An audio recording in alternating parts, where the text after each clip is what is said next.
대저 사람의 길은 여호와의 눈앞에 있나니 그가 그 사람의 모든 길을 평탄하게 하시느니라.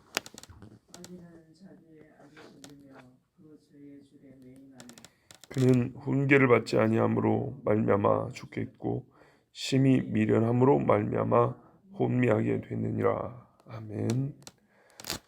대저 사람의 길이 여호와의 눈앞에 있습니다. 하나님의 눈은 천지를 살펴보시고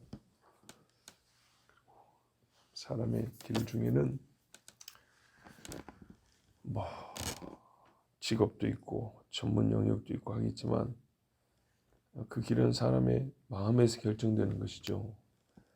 사람의 마음, 동기, 사상, 감정, 욕심, 계획 이런 것 다 하나님이 빠짐없이 살펴봅니다. 예레미야 16장 17절에 이는 내 눈이 그들의 행위를 살펴본다. 내 얼굴 앞에서 숨기지 못한다. 그들의 죄악이 내 목전에서 숨겨지지 못한다 했습니다. 다 드러나서 하나님이 까발린다는 말씀입니다. 마태복음 4장 22절에도 숨겨진 것이 드러나지 않을 것이 없고 비밀로 간직된 것도 공개되지 않을 것이 없다. 예수님이 그렇게 말씀했습니다. 역대하에도 보니까 16장 9절에 여호와의 눈은 온 땅을 두루 감찰하사 전심으로 자기에게 향하는 자에게는 능력을 베푸신다 그랬습니다. 그러니까는 온 땅을 두루 살펴본다는 것이 꼭 안 좋은 것만 보고 벌을 준다는 게 아니고 하나님을 사랑하고 찾는 자들은 살펴보고 도와주시고 능력을 주시고 하나님을 싫어하고 멀리하는 사람들은 그 사람의 마음을 보고 하나님도 그를 멀리하시고 화를 내리시고 이런 말씀입니다. 예레미야 23장 24절에 여호와의 말씀이라 사람이 내게 보이지 아니하려고 누가 자신을 은밀한 곳에 숨길 수 있겠느냐 여호와가 말하노라 나는 천지에 충만하지 아니하냐 그랬습니다. 아무도 하나님 눈앞에 숨겨지지 못합니다. 귀를 누가 만들었느냐 누가 눈을 만들었느냐 시편에도 그렇게 물어봅니다. 그래서요 하나님이 다 살펴보고 있기 때문에 우리 번역은 좀 문제가 있습니다. 평탄하게 하시느냐 아닙니다. 여러분 어떻게 하나님이 모든 길을 평탄하게 줍니까? 악인의 길을 평탄하게 줍니까? 아니죠. 모든 길을 살펴본다는 겁니다. 그래서 22절 보면 악인은 자기 악에 걸리고 죄의 줄에 매인다. 아주 중요한 말씀입니다. 하나님께서 모든 길을 살펴보고 있는데 지금 아버지가 음녀의 길을 가지 말라고 하고 있지 않습니까? 그 음녀의 길을 가는 사람도 그 모든 길 안에 들어있는 길이래요. 그 길은 어떻게 되냐? 악한 길인데 악에 걸리고 죄의 길이기 때문에 죄의 줄에 매인다. 그러니까는 사람이 이 악하고 죄를 지으면 그것 때문에 죽는다는 말씀이죠. 23절에 보세요. 그는 훈계를 받지 아니함으로 말미암아 죽겠고. 자, 하나님께서 악인에게 손을 대십니다. 그가 패하고 망하게 합니다. 다윗이 가늠하니까 다윗조차도 하나님이 손을 대서 그 집에 피바람이 불게 합니다. 그 낳은 애를 데려가 버립니다. 그런데요. 그 전에 하나님이 이 사람의 저지를 그 악 내부에다가 폭탄을 넣어놨어요. 무슨 말이냐면 사람이 악을 행하잖아요. 그러면 그 악이 자기를 만든 사람도 파괴하는 성질을 갖고 있어요. 악이 한번 시작되면 악은 어떤 성질이냐면 자기 확대를 시켜요. 계속 몸집을 불려갑니다. 그리고 영혼을 삼키는 것을 에너지원으로 삼습니다. 바이러스는 사람의 세포를 에너지원으로 삼죠. 그런 것처럼 악이란 것은 사람의 영혼을 갉아먹으면서 스스로 몸집을 키웁니다. 성질이 그래요. 그래서 악은 시간이 지날수록 커지면서 자기를 만든 그 사람, 제일 가까운 자부터 먹어치웁니다. 누구가 이 악에게 먹힘을 당한다고요? 그 악을 시작한 악인, 그 사람부터 그 악에게 먹힘을 당합니다. 그래서 나중에는 악이 그 사람으로 설명된 게 아니라 그 사람이 악으로 설명됩니다. 우리 말에도 사람이 술을 먹고 이렇게 시작했다가 나중에 어떻게 해요? 술이 사람을 먹고 이렇게 되죠. 사람이 술을 먹고 술이 술을 먹고 술이 사람을 먹고 이렇게 된다고요. 술이 그 사람을 없애버려요. 죄는요, 어떤 성질이냐? 죄 짓는 그 사람부터 통제를 하고 지배하는 특성이 있어요.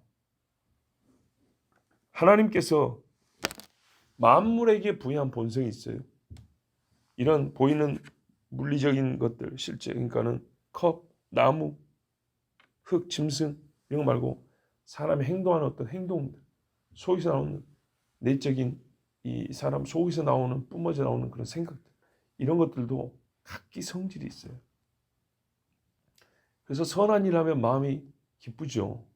그것처럼 악한 일을 하면 희한하게 그 일에 영향을 받아요. 악이란 게, 죄란 게 성질이 있어요. 하나님께서 죄에게 부여한 본성이랄까요? 그게 뭐냐? 가장 먼저 그러니까는 죄는 죄를 지은 사람을 가장 먼저 사로잡는 본성이 있어요. 그러므로 악인과 죄를 회개치 않은 사람은 시간 문제일 뿐이지 반드시 자기가 키운 악, 자기가 지은 시작한 죄에 걸리고 매여서 인생의 여러 가지 계획들이 무너지고 심령이 메마르고 모든 선한 것과 즐거운 일을 하면서도 기쁨과 만족을 못 느낍니다. 악이 함께 있으면 이것들이 힘을 미쳐서 내가 즐거워하는 심령이 있어야 되는데 이거를 먹어버려요. 선한 일을 해야 되는데 그걸 못하게 내 마음을 컨트롤해요. 지배하기 시작해요. 악하고 선은 같이 키우는 게 아닙니다. 개하고 고양이도 같은 짐승인데도 불구하고 조그만할 때부터 같이 키우지 않고 좀 중간에 이렇게 만나면 어떻게 되냐면 서로 싸웁니다. 왜 그런다고요? 기쁨을 표시하는 방법이 달라요. 개는 꼬리를 흔들지만 고양이는 꼬리를 세워요. 정반대거든요. 예, 이 정반대인 습성을 가진 짐승만 딱 갖다 놔도 대반 싸운다고요.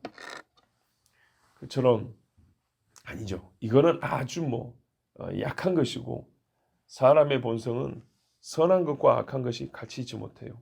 그리스도와 벨리알이 같이 있지 못합니다. 벨리알은 귀신 이야기입니다. 귀신은 사람을 죽이려 하고 그리스도는 우리를 살립니다. 그래서 그리스도에 속한 일, 마귀에게 속한 일이 함께 있지 못한다고 분명히 성경이 그랬어요. 함께 하려고 하면 우리가 경험해봐서 알지만 반드시 귀신이 하고자 하는 일이 그리스도가 하고자 하는 일을 삼켜버립니다. 심령이 확실하게 삶 앞에 변화되지 않은 입장에서는 하나님의 영에 사로잡히지 않은 입장에서는 본래 마귀에게 사로잡혀 있는 상태로 우리가 시작을 했기 때문에 선한 일을 행할 수가 없습니다. 하나님께서 죄에게 주신 힘이 있어요. 자기를 만들어낸 그 사람을 지배하는 힘. 악에게 부여하신 본성이 있어요. 악을 만들어내는 사람부터 삼켜버리는 그런 본성. 이게 악과 죄입니다. 오늘 말씀 보세요. 악인은 자기 악에 걸린다잖아요. 남의 악이 아니고 자기 악 때문에 하는 일마다 발목에 걸려서 넘어집니다. 그 죄, 누구 죄입니까? 바로 자기가 지은 그 죄, 그것 때문에 걸립니다. 시간 문제입니다. 자, 이거는 경험으로도 알 수 있습니다. 그래서 사람들이 나름대로 이제 이 걸리지 않고 살아갈 수 있는 방법을 생각을 합니다. 이게 경험해보니까 알잖아요. 여러분 그렇잖아요. 뇌물 준 사람이 처음에는 잘 됩니다. 근데 나중에 보니까 깜빵 가더라고. 그래서 어떻게 방법을 강구해내죠? 나도 죽음, 내 죽으면 니도 죽어 하면서 녹음을 한다든지 장부를 기록해 놓는다든지 이런 식의 방법들이죠. 아니면은 나를 걸고 넘어질 수 있는 그 사람에게 또 뇌물을 준다든지 그 사람의 약점을 준다든지 이런 식이죠.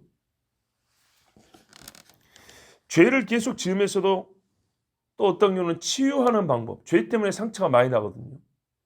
치유하는 방법을 알아내고 싶어서 효과 없는 노력을 엄청나게 기울였습니다. 인생들이 하는 일이.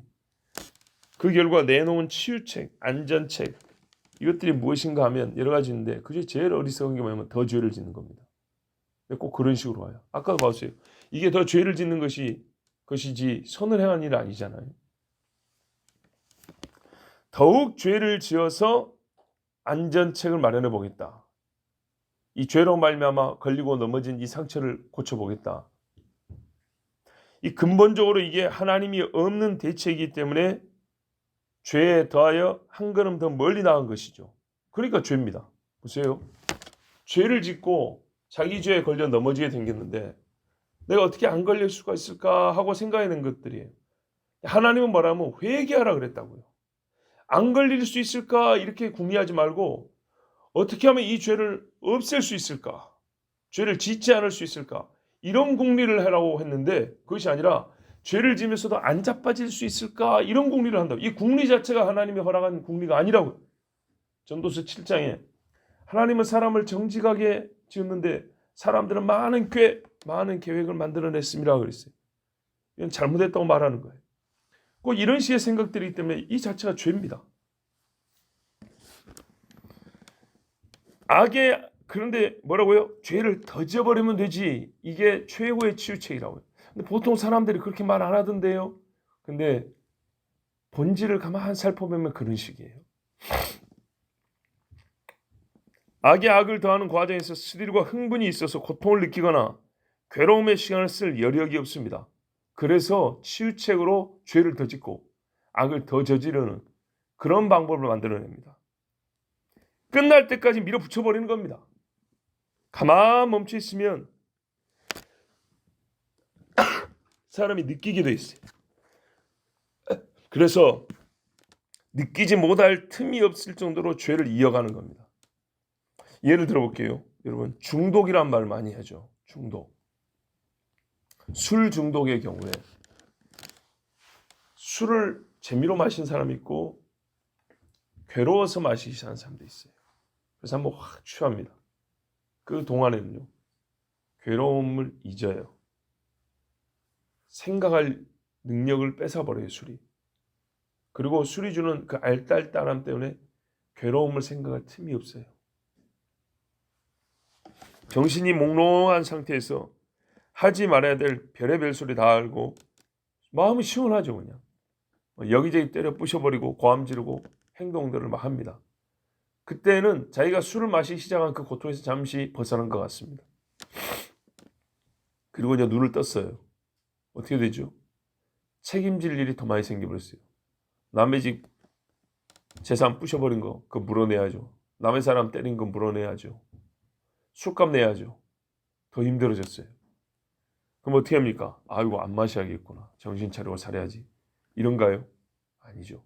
깰 틈이 없을 정도로 마셔버립니다. 맞죠? 제가 항상 어려운 말 하는 게 아닙니다.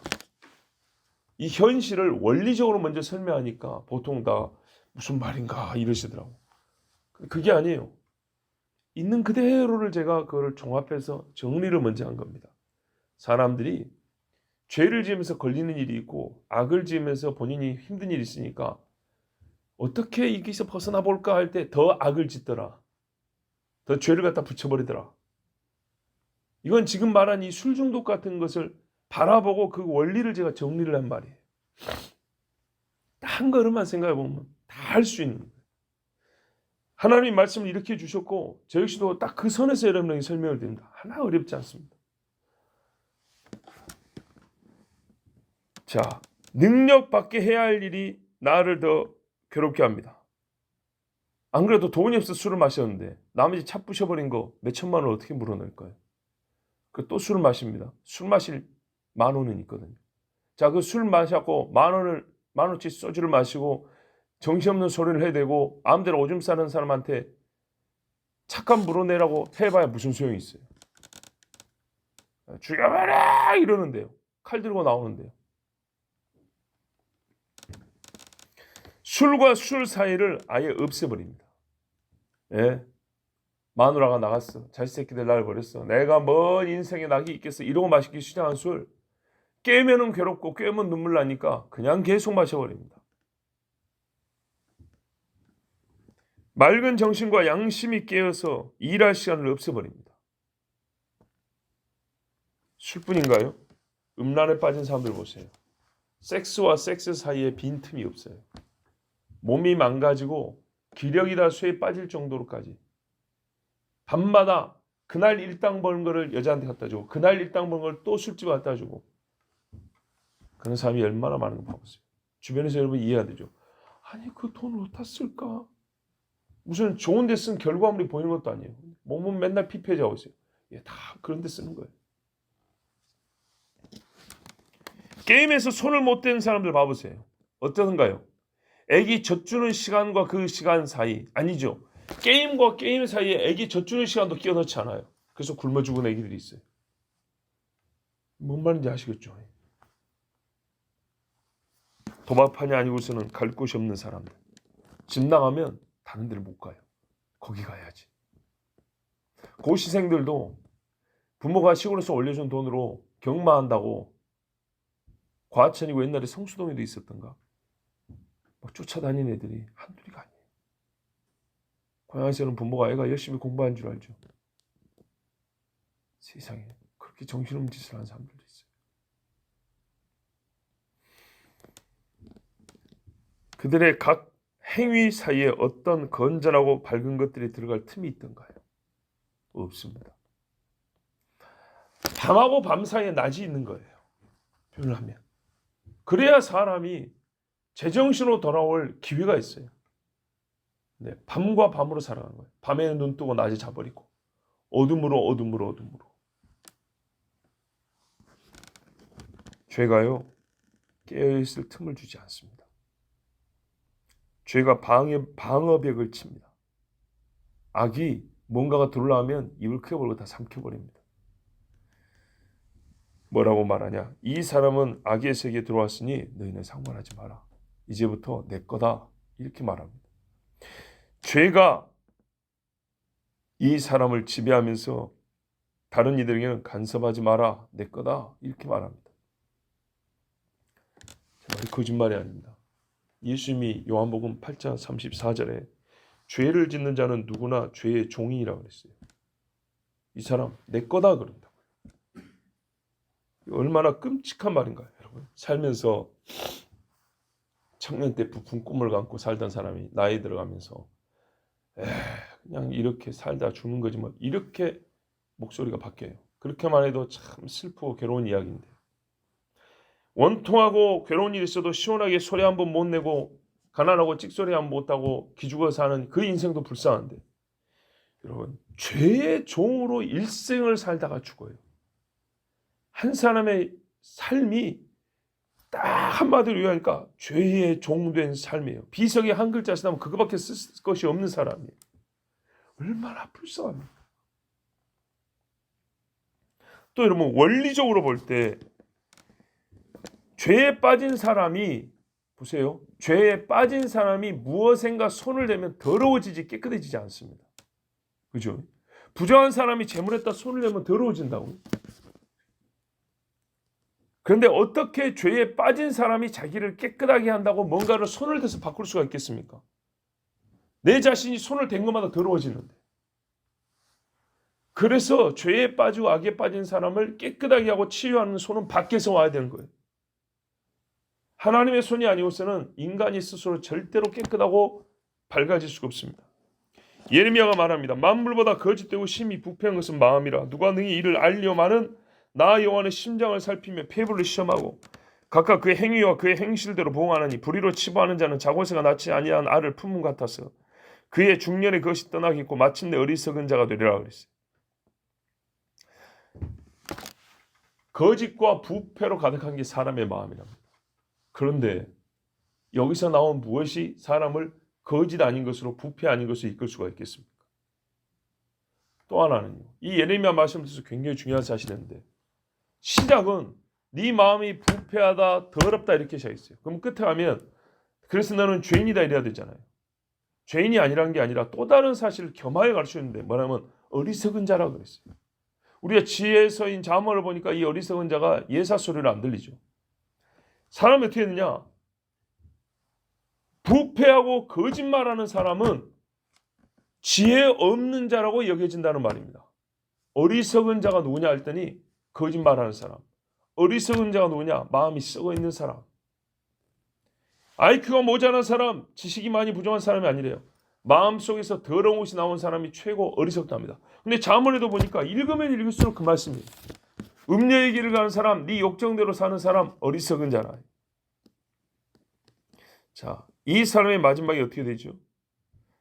자고새가 낳지 아니한 알을 품은 것 같아요.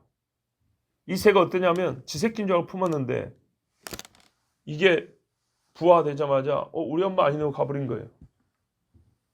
얼마나 허무합니까? 그렇죠. 인생이 허무하게 된다는 얘기입니다.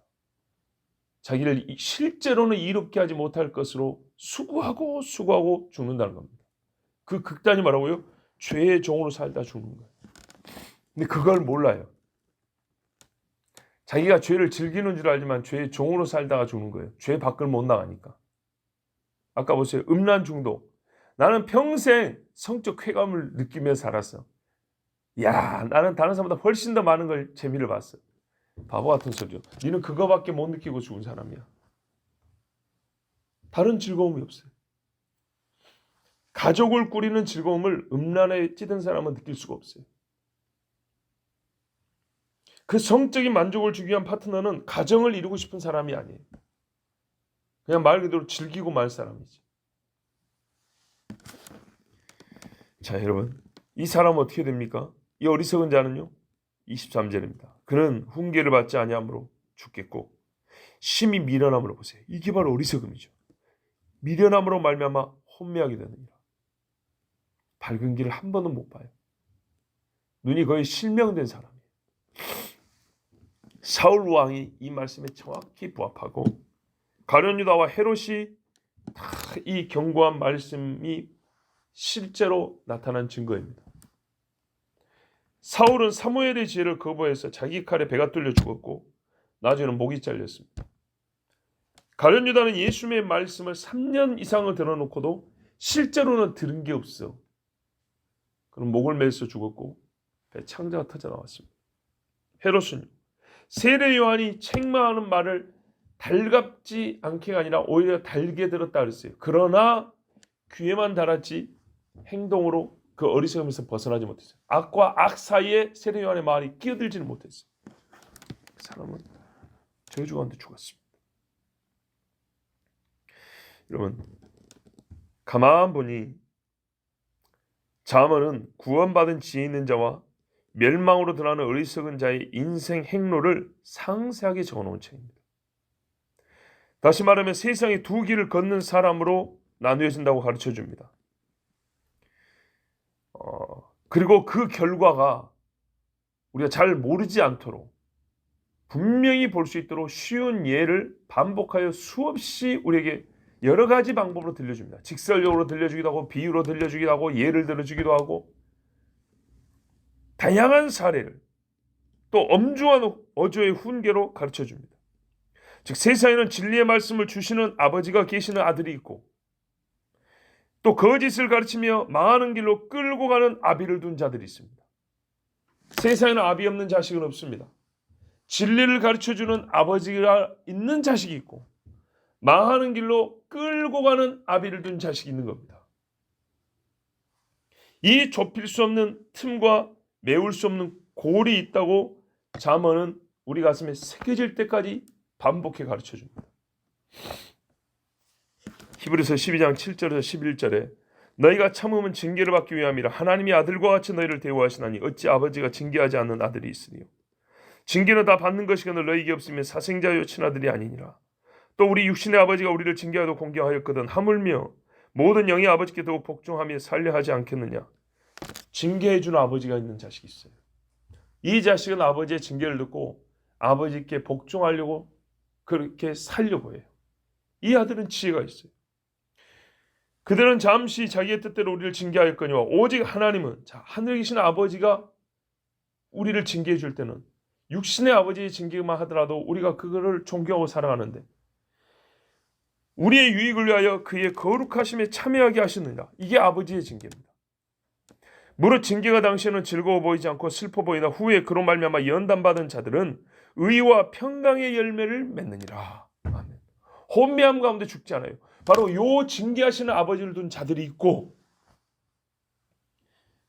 요한복음 8장 44절에 너희는 너희 아비 마귀에게서 났으니 너희 아비의 욕심대로 너희도 행하고자 하느니라.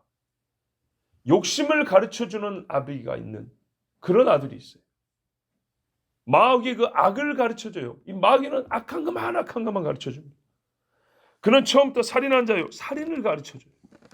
진리가 그 속에 없으므로 진리에 서지 못하고 거짓말을 말할 때마다 제 것으로 말하나니, 거짓말의 시작인 그런 아비를 둔 자가 있어요. 그래서 그 자식은 거짓말만 하고 썩어 빠진 소리만 해요. 그래서 어떻게 된다고요? 잠언에 예레미야에 어리석은 자가 된대요. 애비가 어리석은 대로 자식도 어리석어서 이는 그가 거짓말쟁이요 거짓의 아비가 되었습니다. 그래서 거짓말에 사로잡혀서 거짓의 종으로 살다가 죽게 만드는 아비를 둔 아들이 있어요. 근데 이 히브리서와 요한복음에 기록된 이 말씀을 실제 생활 이야기로 상세하고 쉽고 다양한 측면에서 우리에게 들려주시는 말씀이 잠언이라고요. 계속 듣는 말이 이 말입니다. 아버지가 들려주시는 말씀입니다. 근데 이 아버지는 하늘에 계신 우리 아버지란 말이에요. 근데 이 아버지의 말씀이 있는 자녀, 이 말씀을 듣고 사는 자녀, 그러면은 이 말씀이 없는 자는요, 아비가 없냐? 아니요. 마귀라는 아비를 둔 자라. 이것을 우리에게 수없이 반복하여 알아듣기 쉬운 말씀으로 가르쳐 주시는 그 말씀이 잠언이에요. 여러분의 아버지는 누굽니까? 어떤 아버지입니까? 저는 저와 여러분이 다 정말 징계하는 아버지를 둔 자녀이길 바랍니다. 우리에게 남으라고 꾸짖으면서도 거짓말이 아니고 썩어 빠진 생각을 주는 그런 아버지가 아니라 진짜 살 수 있는 길을 가르쳐주는 내 아들아 하면서 그렇게 가르쳐주는 아버지를 둔 자녀들이 되길 바랍니다. 기도하겠습니다.